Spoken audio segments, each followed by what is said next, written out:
Okay, so here we've encountered the typical problem that I encounter on almost every one of these jobs on a steering cylinder that's been out there in the world for some length of time.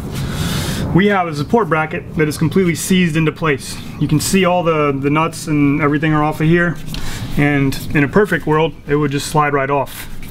But this guy is locked on really nicely.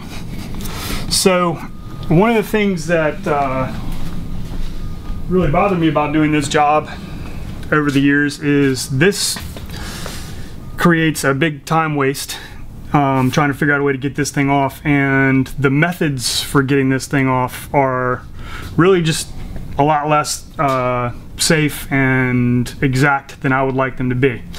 It usually involves some form of air hammer or you know, a dead blow, you know, any of those things that basically you're just swinging a Stone Age tool at a really expensive piece of equipment.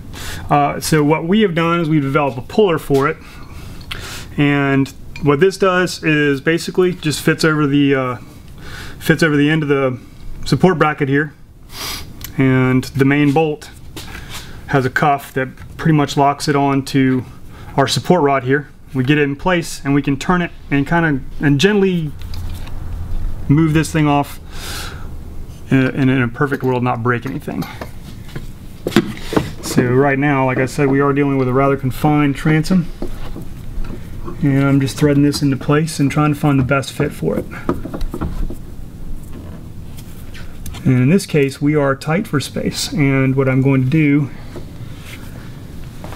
is put a cloth between my main bolt and our transom here in an effort to protect our customer's gel coat.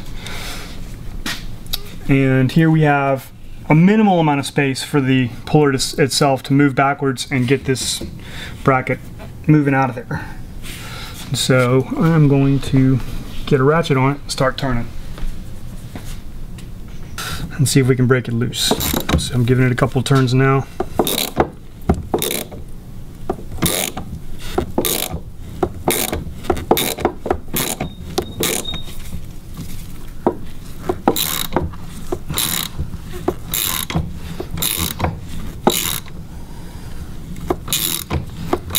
As you can see, it's slowly working its way loose.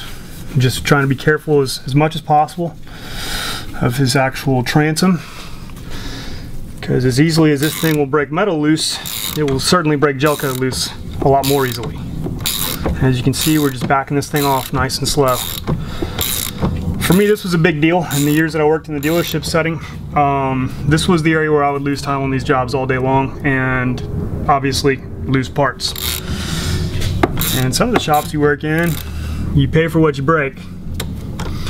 And now we have this thing pretty well loose enough to come off by hand. Yeah, it's completely loose now. So, thread this guy off.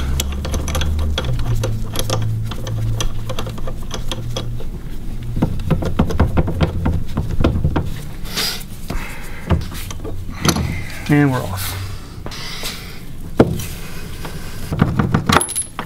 Okay, as you can see, there's all kinds of nice white crud built up in there.